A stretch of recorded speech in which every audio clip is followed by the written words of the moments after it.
There are two types of sources. The first type, constant value sources, also known as DC sources, are the topic of this amazing video. DC sources generate either a voltage or a current that is constant in magnitude and polarity. Sometimes the letters DC are added to the end of the value to indicate it's a constant parameter.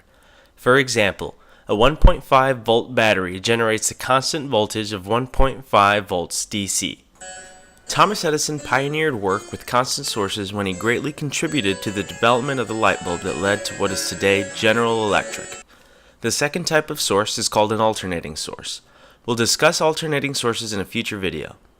Alternating sources generate electric voltages and currents that vary over time. They are not constant. Nikola Tesla designed the modern alternating current system that powers your home today. Edison and Tesla fiercely battled each other in the late 1800s to prove that their type of electricity was better and safer for the public. Pressured by J.P. Morgan, Edison's investor, Edison took the battle to extreme levels, resulting in the public electrocution of an elephant and in the invention of the electric chair in desperate attempts to prove that alternating current was dangerous. Despite Edison's efforts, electricity that powers everything in your house is in the form of alternating voltage and current. Enough history for today. Let's get back to business. Within DC sources, we find two categories: independent and dependent sources. Today we'll look at independent sources. In an electric circuit, you can find either a voltage or a current source. Both sources provide energy to the circuit in the form of electrons. A voltage source generates a constant voltage independently of the current drawn by the circuit connected to it.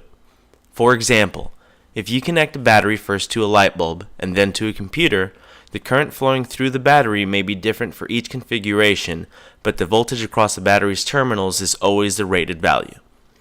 A current source generates a constant current regardless of the voltage across its terminals. For example, if you connect a solar panel first to a small fan and then to a cell phone, the current flowing through the solar panel will be the same for both configurations, but the voltage across the solar panel's terminals may be different in both circuits.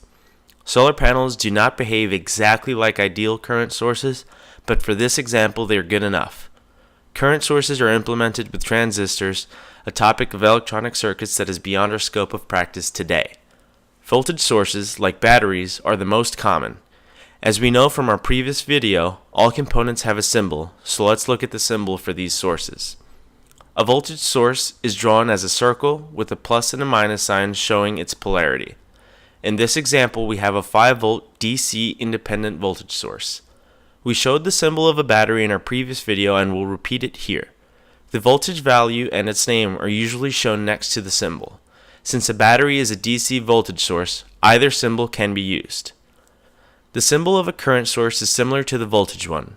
We have a circle with an arrow that shows the direction of current flow. Just like in the voltage source, the name and value of the component are shown next to the symbol.